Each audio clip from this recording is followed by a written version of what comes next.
por las redes, por WhatsApp, que nos vamos a preparar para venir a la Santa Cena a las 19 horas, ¿sí? Estemos orando unos por otros. Y hoy quiero dar un tema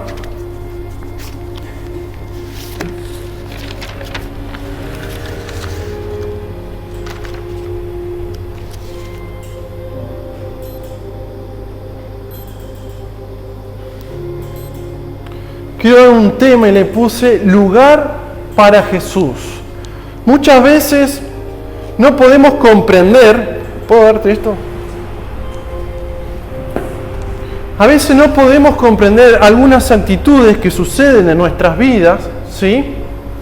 Y vos decís, ¿por qué estoy en este punto? ¿Por qué, si yo sigo a Jesús, todavía tengo este tipo de obras? ¿Por qué siento esto? ¿Qué está pasando con mi vida? ¿Por qué hoy, un domingo, hay pocos? ¿Por qué otro domingo hay muchos? ¿Por qué a veces me siento bien, a veces me siento mal? ¿Por qué? Y siempre podría decirte yo básicamente que son cuestiones de falta de fe, ¿sí? Cuando Jesús no es lo suficiente para tu vida, tu fe flaquea. Significa que tu fe está quizás en otro lugar, en otro ámbito, está en otra situación. Y quiero mostrarte brevemente, esperemos que pueda ser breve, aparentemente es breve, 3 cuestiones que aparecen en nuestras vidas, ¿sí? Que por ahí pueden llamarnos a la reflexión o a identificarnos con algún movimiento de esto en lo que está pasando. Y un lugar para Jesús. Creo que todos como hijos de Dios debemos tener y asignarle por hecho de ser hijo de Dios el lugar más importante a Jesús, ¿sí? Y te quiero invitar a que puedas abrir en Lucas capítulo 2.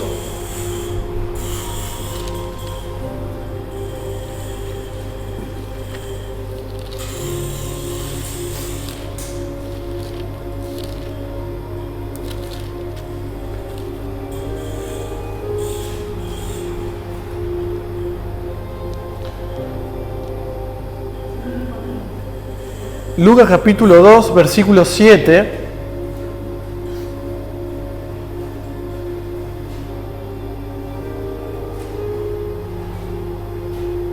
Lucas capítulo 2 dice así. Dice, y dio a luz a su hijo primogénito, y lo envolvió en pañales, y lo acostó en un pesebre, porque no había lugar para ellos. ¿En dónde? En el mesón, en el lugar donde nacen los niños. No había lugar para Jesús en la clínica. Yo siempre le digo a Pauli, que hace poco que está viendo acá, cada vez que vamos a la plaza le digo, mira, yo nací ahí. Y le señalo la clínica Parra, al frente. Nací en la clínica Parra. Todos tenemos un lugar donde nacimos, ¿o no? Además de que nacimos de nuestras mamás, ¿sí? Pero ¿a dónde nos alojaron? ¿En alguna clínica, un hospital? Alguno capaz que tiene alguna historia de que nació a lo mejor en el campo, ¿viste? Muy variado eso. También, todo puede ser, ¿viste? Pero algo que vemos que nuestro Salvador no encontró un lugar en medio de la sociedad, en medio de la ciudad donde fue a nacer en Belén, y dice que nació en un pesebre, en el lugar donde se recostaban los animales. Y vos me decís, este es un pasaje para hablar de nacimiento de Navidad. Pero yo creo que es necesario que podamos ver que muchas veces nuestras actitudes nos llevan a quitarle un lugar y a no darle el lugar principal a Jesús. Por lo tanto, le damos lugares donde no le corresponden. Y yo puse en el primer lugar una falta de fe. Cuando nosotros le asignamos un lugar a Jesús equivocado, el lugar que se merece estar y no lo está en nuestras vidas, va a generar una falta de fe y lo va a llevar a Jesús a un lugar equivocado. a un lugar de desechos, a un lugar de sobras, a un lugar al galponcito de tu casa donde guardás quizás las cosas que no sirven. Muchas veces nos topamos con Pauli, que nos toca en el equipo salir a predicar, y le preguntaba, ¿lees la Biblia? Si algún momento tuve una Biblia, ni sé dónde está, o tuve y se me perdió y nunca más tuve. Y si la palabra de Dios muchas veces se pierde en nuestra casa porque ni sabemos dónde está, imagínate dónde está Jesús en nuestras vidas. Y me llama la atención porque lo acostaron en un pesebre porque no había lugar para ellos, no había lugar para el Salvador del mundo, para la respuesta a la vida humana, la respuesta para cualquier situación, la respuesta para el perdón de pecado, para la respuesta para ese milagro. No había lugar en el pueblo de Israel. La gente quizás no creyó que ahí iba a nacer el Salvador del mundo. Quizás pensaban que el Mesías iba a venir en cuna de oro y no podía nacer en un pesebre. El hecho de que Jesús nació en medio de los animalitos, en medio del olor nauseabundo, en medio de la suciedad, en el lugar poco higiénico, ahí nació nuestro Salvador, porque la humanidad desde el inicio nunca le pudo asignar el lugar que se merecía el Rey de Reyes. Y me llamaba la atención, y después vamos a ver algo, hermanos, encontré encontré una página que se la recomiendo para que lean la Biblia, donde usted puede buscar el versículo de la Biblia en cualquier referencia, pero abajo le va a aparecer el versículo de la Biblia original en griego, todo el versículo completo. ¿Sí? Usted puede leer la Biblia en español, pero puede leerlo también en griego, puede buscarlo, yo se la puedo pasar a la página. Y me detuve con esto en la parte ¿por qué dice lugar? Estaban todas las frases en griego y toqué ahí donde correspondía al lugar, ¿sí? Y la palabra lugar aparece como un punto, dice.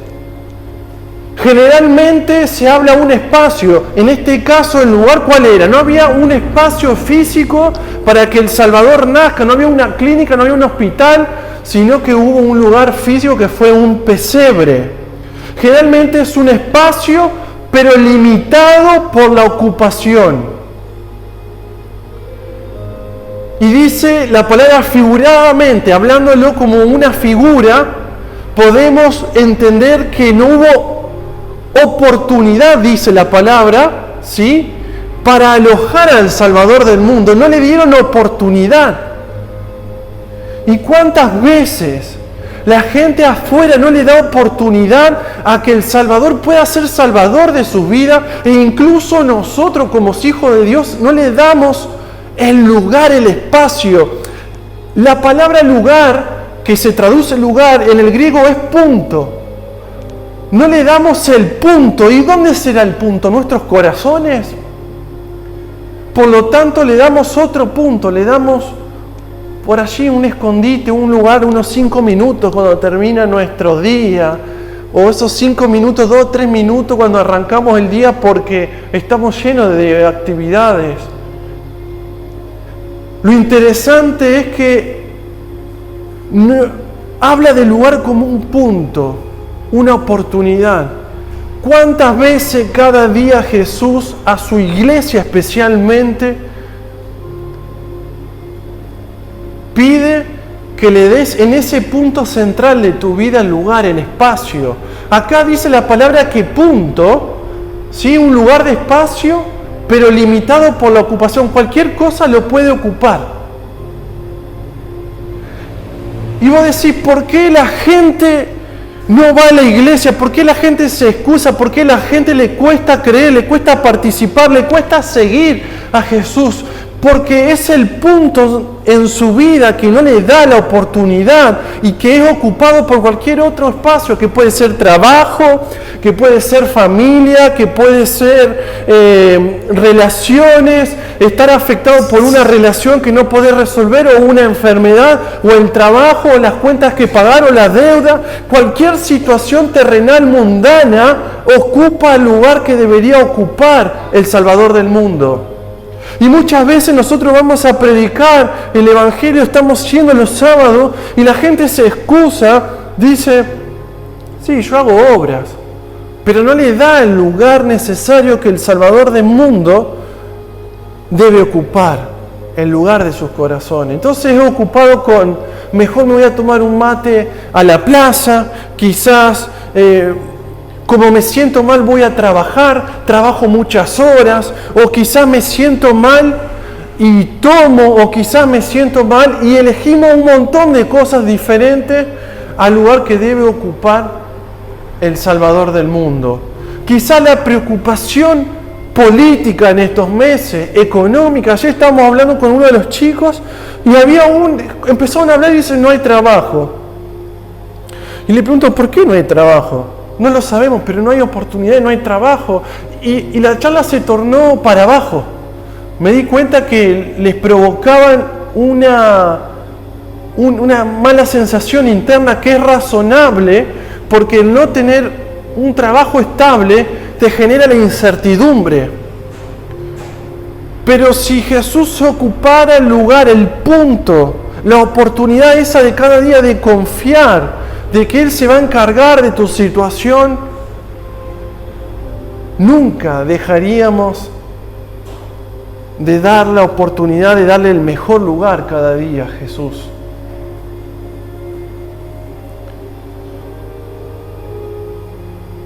¿Por qué la gente de aquel lugar no le dio lugar a Jesús? ¿Saben por qué? Porque como hoy estamos todos, como sociedad, pendiente de lo político, vemos un versículo atrás, vemos que aconteció en aquellos días, versículo 1 del capítulo 2, que se promulgó un edicto de parte de Augusto César que todo el mundo fuese empadronado.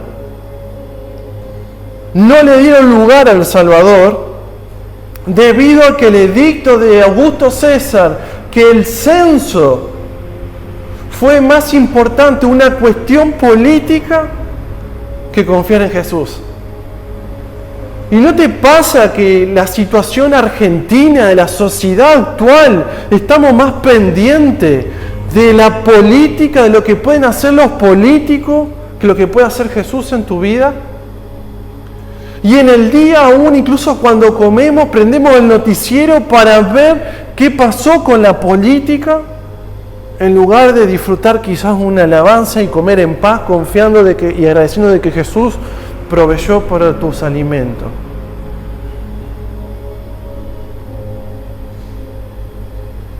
La gente tenía que cumplir el edicto, el mandato de Augusto César, pero no le dio oportunidad. Un cambio de prioridades. Un cambio de prioridades, hermanos, cuando Jesús no ocupa el punto principal en tu vida, genera que empiece a faltar tu fe. Y una persona que cambió la prioridad de Jesús por la política, por la economía, o le puso prioridad a otras cosas de su vida, le va a empezar a faltar la fe y le va a generar miedo. Va a empezar a vivir bajo el miedo.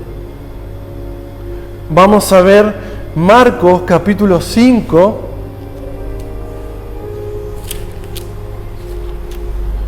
versículo 15 al 17. Y vienen a Jesús. Jesús hace una obra sobre la región de Gadara a 2 endemoniados que estaban fuera de la ciudad. Y la gente, al ver, a noticiarse que la persona que había Jesús sacado los demonios estaban bien, vamos a ver, dice, y vienen a Jesús y ven al que había sido atormentado del demonio, que había tenido la legión, sentado, vestido y en su juicio cabal, y tuvieron miedo. Jesús quita los demonios a esta persona y lo vieron sentado, vestido en su juicio cabal.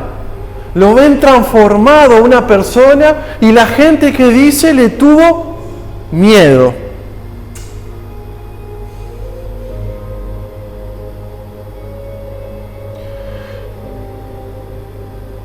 Y les contaron los que lo habían visto cómo le había acontecido al que había tenido el demonio y lo de los cerdos.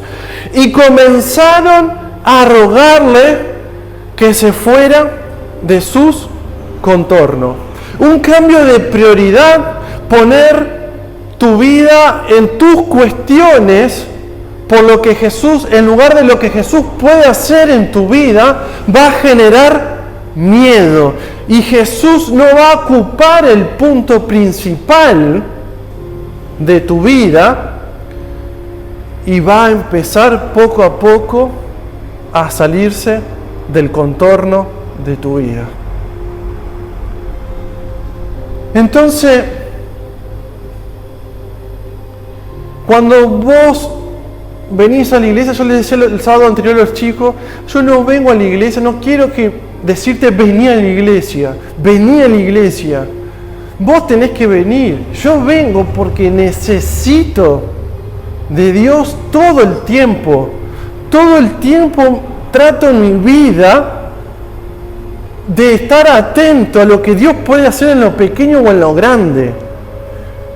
A lo mejor puede Dios obrarte a través de un video de TikTok o de una palabra de un hermano o a través de un abrazo de un hermano o una oración de un hermano o algo milagroso grande de parte de Dios. Pero Dios, si no ocupa el punto principal de tu vida, lo vas a empezar a echar de tus contornos. Porque te va a dar miedo todo lo que Dios puede hacer en tu vida. Y Jesús no viene a llevarte a lugares, a planes y a acciones fuera, ¿sí?, de lo que vos puedas controlar. Te viene a llevar a lugares, acciones, a planes que Él se puede encargar, porque Él es el Salvador de la vida. Él es el Rey de Reyes. Jesús no es un Jesús para tenerle miedo. Es un Jesús que está para que lo podamos vivir en todo momento, y es un Jesús que da esperanza, que da seguridad, que te hace disfrutar cuando ocupa el punto principal en tu vida.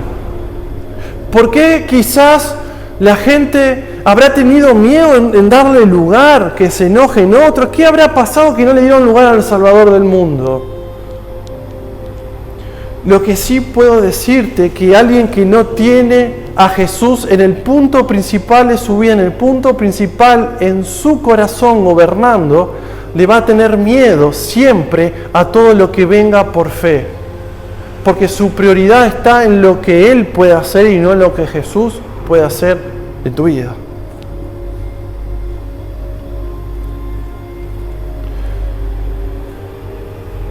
Un lugar para Jesús. ¿Será que es por un cambio de prioridades que en lugar de gobernar la fe en Jesús como lugar central está gobernando el miedo en tu vida porque vivís en una inseguridad de cosas que querés controlar vos y que poco a poco hace echar a Jesús de los contornos para llevarlo a un lugar del poco tiempo, del poco lugar, de darle pocas oportunidades y que te lleva a una falta de fe? Pero también puede llevarte la falta de fe a perder lo grandioso de seguir a Jesús. Vamos a Juan.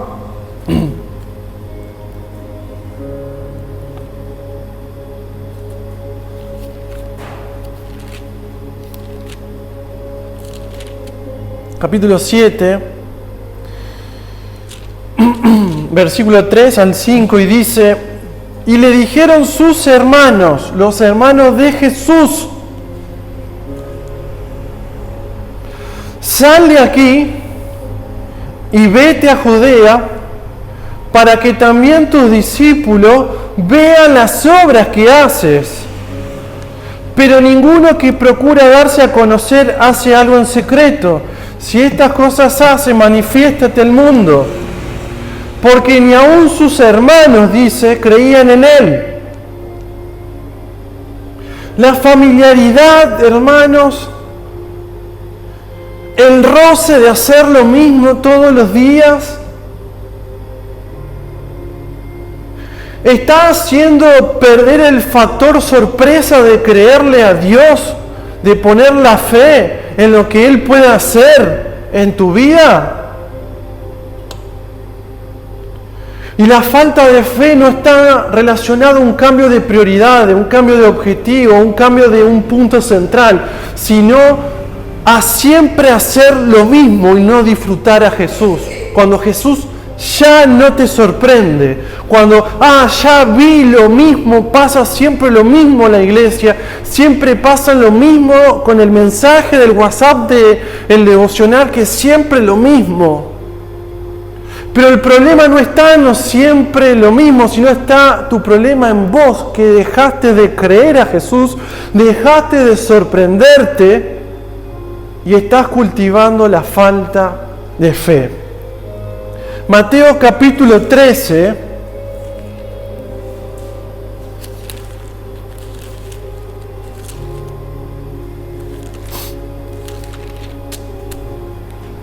(53 al 58) dice: aconteció que cuando terminó Jesús estas parábolas, se fue de allí y venido a su tierra les enseñaba en las sinagogas de ellos, de tal manera que se maravillaban y decían: ¿de dónde tiene esta sabiduría y estos milagros? ¿No es este el hijo del carpintero? ¿No se llama su madre María y sus hermanos Jacobo, José, Simón y Judas? ¿No están todas sus hermanas con nosotros? ¿De dónde pues tiene todas estas cosas? Y se escandalizaban de él, pero Jesús le dijo: no hay profeta sin honra, sino en su propia tierra y en su casa.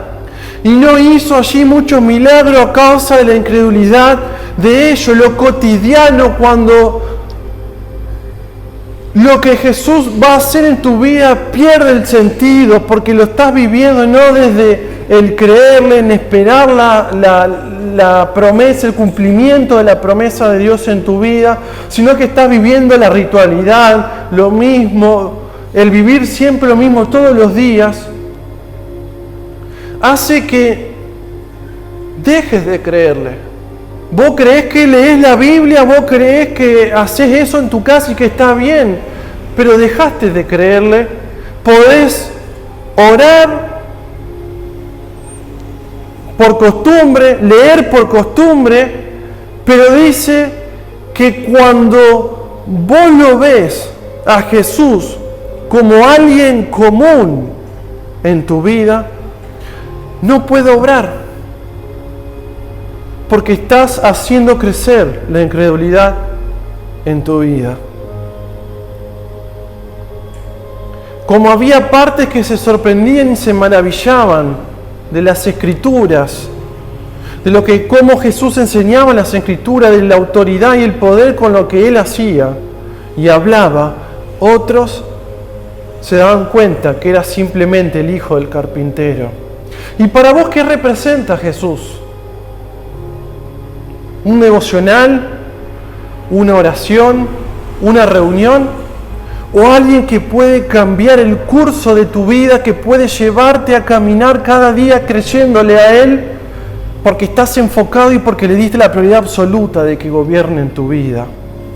Y no solamente que tenemos que tener cuidado de no poner a Jesús como lo cotidiano, porque puede favorecer en la incredulidad. Vamos a toparnos que la peligrosidad de que se vuelva común y corriente Jesús en tu vida, que sea algo más de tu vida y no darle el lugar principal puede generar algo mucho peor. Mateo 4, del 28 al 30, dice: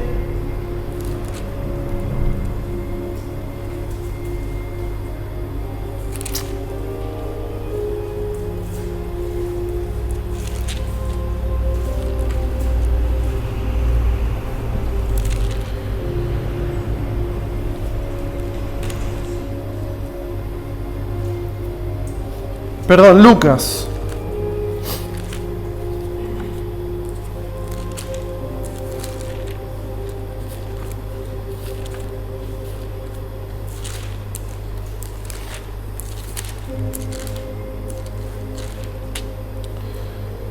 Dice: al oír estas cosas, todos en la sinagoga se llenaron de ira, y levantándose le echaron fuera de la ciudad y le llevaron hasta la cumbre del monte sobre el cual estaba edificada la ciudad de ellos, para despeñarles. Mas él pasó por en medio de ellos y se fue. Si Jesús se tornó siempre lo mismo, si perdiste el deseo, si perdiste ese primer amor, esa gran ansia de conocerle, de vivirle, de disfrutarle, de sorprenderte como un niño, ojo, porque estás cultivando la incredulidad, y cuando menos te des cuenta, vas a estar desafiándote cuando todo te vaya mal de lo que Jesús puede hacer en tu vida. Cuando tus cosas no coincidan con lo que quizás Jesús quiere hacer, o cuando tus cosas vayan mal, lo más seguro es que empieces a reclamar a Jesús, te empieces a enojar y empieces a desafiar el nombre de Jesús. Y aunque no creas, es mucho más fácil ver cristianos que desafían a Dios, que inconversos, que gente que no cree en Dios desafiando a Dios, porque aquel que no cree en Dios vive su vida sin darle importancia a Dios. Pero la gente que cree en Dios es la que muchas veces se enoja y a veces insulta a Dios porque Dios no le da algo cuando ellos le piden. Pero ¿saben por qué pasa esto? Porque estás cultivando la incredulidad y en lugar de creerle a Dios, lo llevaste al Dios cotidiano, al Dios del ritual, al Dios que se tiene que acomodar a tu vida, y dejaste de sorprenderte de lo que Él puede hacer en tu vida. Y lo más curioso que estos dos últimos pasajes sucedieron en la tierra de Jesús, con su gente. Jesús pudo hacer muchos milagros, pudo hacer muchas obras grandes delante del pueblo, pero no en su tierra, porque lo veían como uno más. Si Jesús está siendo un personaje de todos los días y perdiste esa capacidad de ser niño, es necesario que puedas volverte. Y Jesús en Mateo capítulo 18, versículo 3,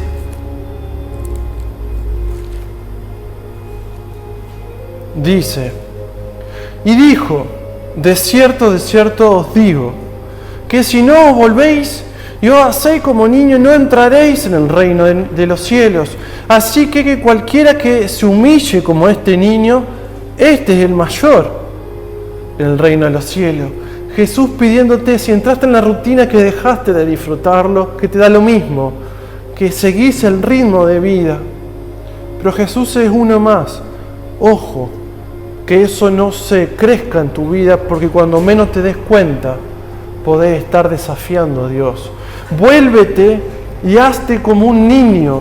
Vuélvete a las promesas, vuélvete a las palabras rema, esas palabras que generan movimiento en tu vida. No leas a la Biblia, la palabra como una palabra muerta, sino como una palabra viva, que puede ejercer poder. Cree las promesas de Jesús.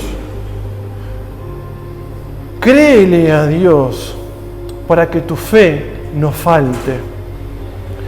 vuélvete. Está haciendo énfasis a que podamos arrepentirnos, volver a creerle a Jesús, a disfrutarle a Jesús y a sus palabras. Cuando no estamos disfrutando es porque quizás estamos siendo un adolescente espiritual y no un niño espiritual. O estamos siendo un adulto espiritual. Un adolescente porque muchas veces llegamos al punto a desafiar, así como un adolescente desafía a Dios, a los padres, nosotros nuestras vidas, en lugar de ser niños que creen a Dios, que le dan una autoridad donde le creemos todo a Dios, nos hacemos adolescentes desafiando a Dios. O adultos que en lugar de creerle a Dios, empezamos a preocuparnos, a buscarle explicación y demás. Volvamos a ser niños y creerle a nuestro Dios para que nuestra fe se renueve en que Él tiene el gobierno y las últimas palabras de todas las cosas en tu vida. Y lo último, para terminar, la falta de fe, hermano, no solamente está unida a un cambio de prioridades o llevar a Jesús a la incredulidad mediante la rutinización de hacerlo lo más común de la vida, sino también a la negación. Vamos a ver Mateo capítulo 26 para terminar.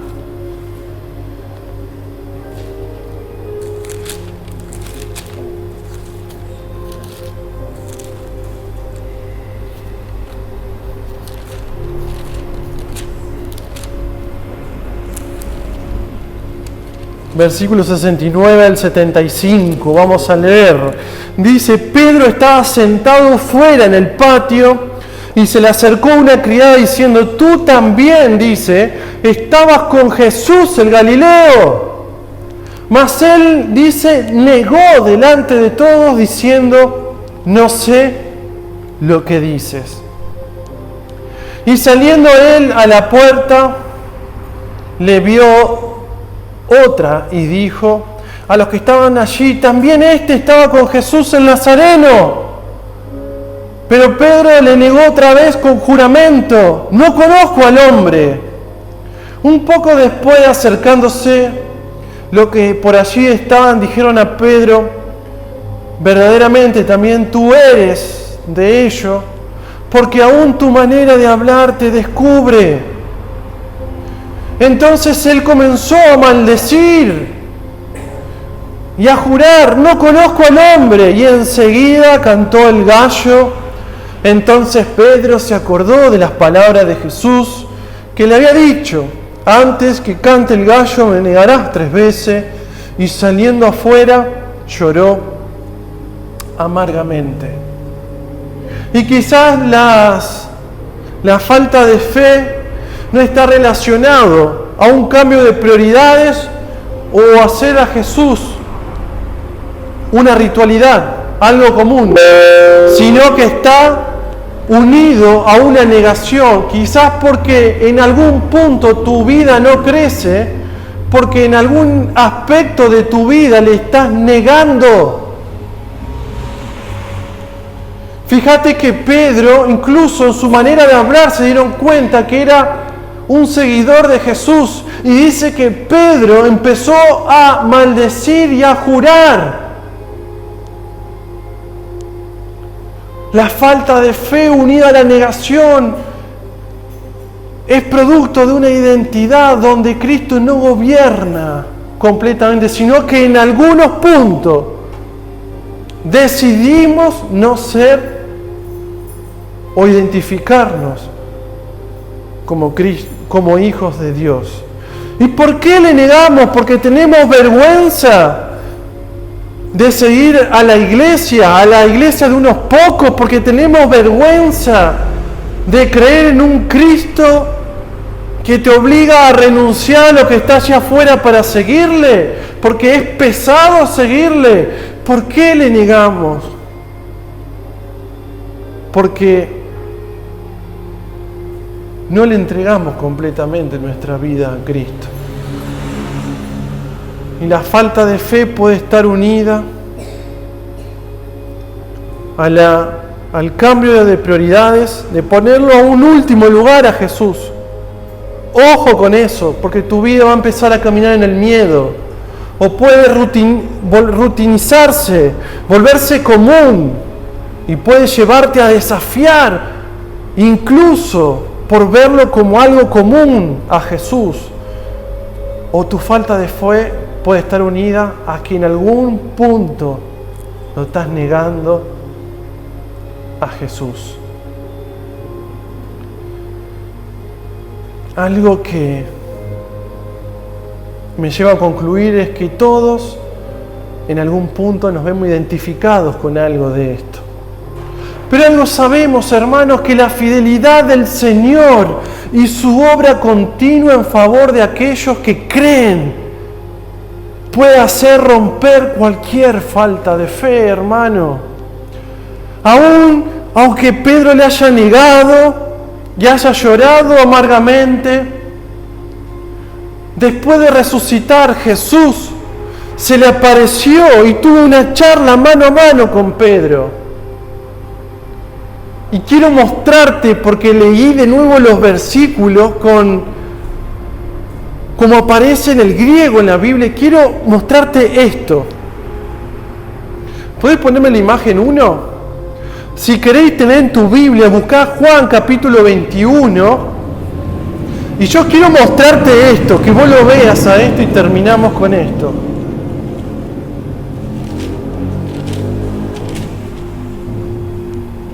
Incluso a Pedro, que lo negó delante de todo, después de haber vivido, haber sido sustentado, de haber sido cuidado, de haber vivido tanto con Jesús.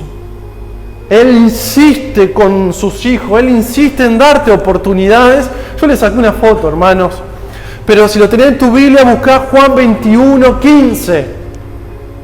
Y dice, ahí está, si lo ven, dice, cuando hubieron comido, Jesús dijo a Simón Pedro: Simón, hijo de Jonás, ¿me amas más que esto? Y le respondió: sí, Señor, tú sabes que te amo. Y él le dijo: apacienta mis corderos. ¿Ves todas las imágenes, que esos simbolitos que vos ves? Eso es el mismo versículo escrito en el original, en los rollos originales.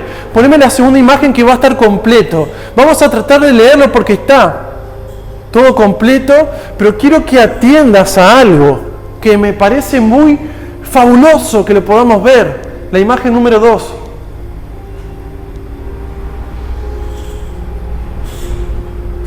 Está muy chiquito, yo se los puedo pasar si quieren. Dice, fíjate que tratan, así es, ¿vieron todos esos simbolitos que se ven arriba en negrito? Ese es el versículo escrito original. Después se intenta traducir al español, ¿sí?, a lo que tenemos en la escritura, pero si nosotros lo leemos, es como que pierde el sentido, porque el idioma es mucho más rico en la palabra y nosotros no tenemos todas las palabras para entenderlo. Pero hay algo puntual que me llama la atención en el mismo versículo. Mira, lo leemos como aparece.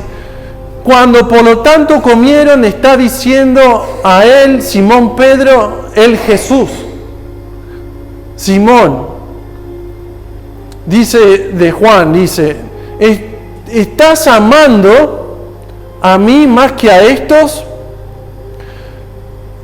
Está diciendo a él: sí, Señor, tú has sabido que estoy teniendo ¿qué? Cariño a ti. Está diciendo a él: estés apacentando los corderos de mí. No se entiende nada, pero es porque está suelto en todo en griego. Pero me llama la atención que cuando leemos, Simón, hijo de Jonás, ¿me amas? ¿Y qué le dice Pedro? Señor, tú lo sabes todo, tú sabes que te amo. Pero Pedro le dice: tú sabes que tengo cariño, no que lo ama. ¿Vieron que cambia la palabra? Y la palabra cariño y ama de allá es más cortito, cariño, fíjate. Es fileo en griego y allá es agapeo, es algo así. Le dice Jesús le dice, Pedro, ¿vos me amás incondicionalmente? Y Jesús le dice, sí, tengo cariño. Porque sabe Pedro que le había fallado. Que el amor que él le podía dar a partir de ese momento no era incondicional, porque sabe que le había fallado. Y viste que vos lees el versículo y vuelve a repetir, y repite lo mismo siempre. Vuelve de nuevo al 16, que no lo vamos a leer, parece exactamente lo mismo. Y Pedro le dice, sí, Señor, yo tengo cariño de ti. Y vos sabés que cariño no es lo mismo que amor. Y vos sabés que un te quiero no es lo mismo que amar. Y lo grandioso que el versículo 17 dice, y le dijo la tercera vez, Simón, hijo de Jonás, ¿me amas? Búscalo en tu Biblia. Pedro se entristeció de que le dijese la tercera vez, ¿me amas? Y le respondió, Señor, tú sabes, lo sabes todo, tú sabes que te amo. Y Jesús dijo, apacienta mis ovejas. Pedro se entristeció, pero no porque le insistió en la tercera vez, sino porque Jesús le dijo lo siguiente, mira, imagen 3, la 4. Está diciendo a él la tercera, Simón de Juan, ¿estás teniendo cariño a mí? Ya no le dijo, Simón dijo, Jonás, me amas incondicionalmente. Le dice, ¿estás teniendo cariño?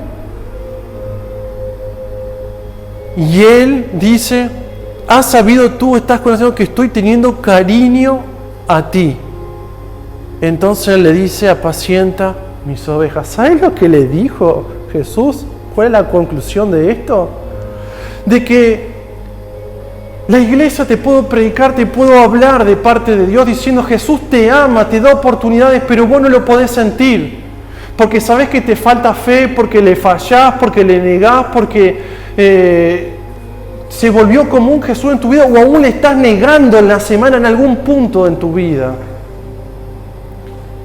Pero Jesús insiste y se baja Jesús al nivel de Pedro. ¿Tienes cariño de mí, Pedro? Claro que sí.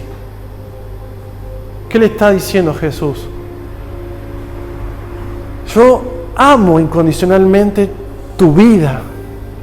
Y aunque vos te creas que me fallás a mí en diferentes puntos y te falta la fe y no creces, a pesar de eso yo te doy oportunidades de que puedas cumplir el propósito que Jesús tiene para tu vida. Jesús se pone al nivel de Pedro. Sabe que Pedro no le puede comprender el amor, pero se pone al nivel de Pedro, se pone a su lado y le dice, Pedro, ya sé que no me entendés del amor incondicional, pero a pesar de que fallás, ¿tenés cariño de mí? Y ahí se entristece, claro que sí. Pedro no podía verlo a Jesús con el amor incondicional porque sabía que le había fallado. Y Jesús sabe que vos le podés fallar, que no somos perfectos.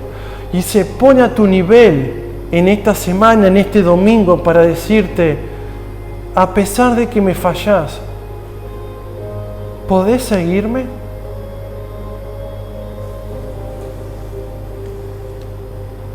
Dice Apocalipsis 3:20 que para cualquier momento, estés ocupado o no estés ocupado, tengas fe o tenga incredulidad, está golpeando tu puerta. Está diciéndote una vez más, hijo amado, ¿me dejas entrar nuevamente a tu casa? La palabra de Dios, la voz de Dios está golpeando diciéndote, ¿cuál es tu falla? No me importa.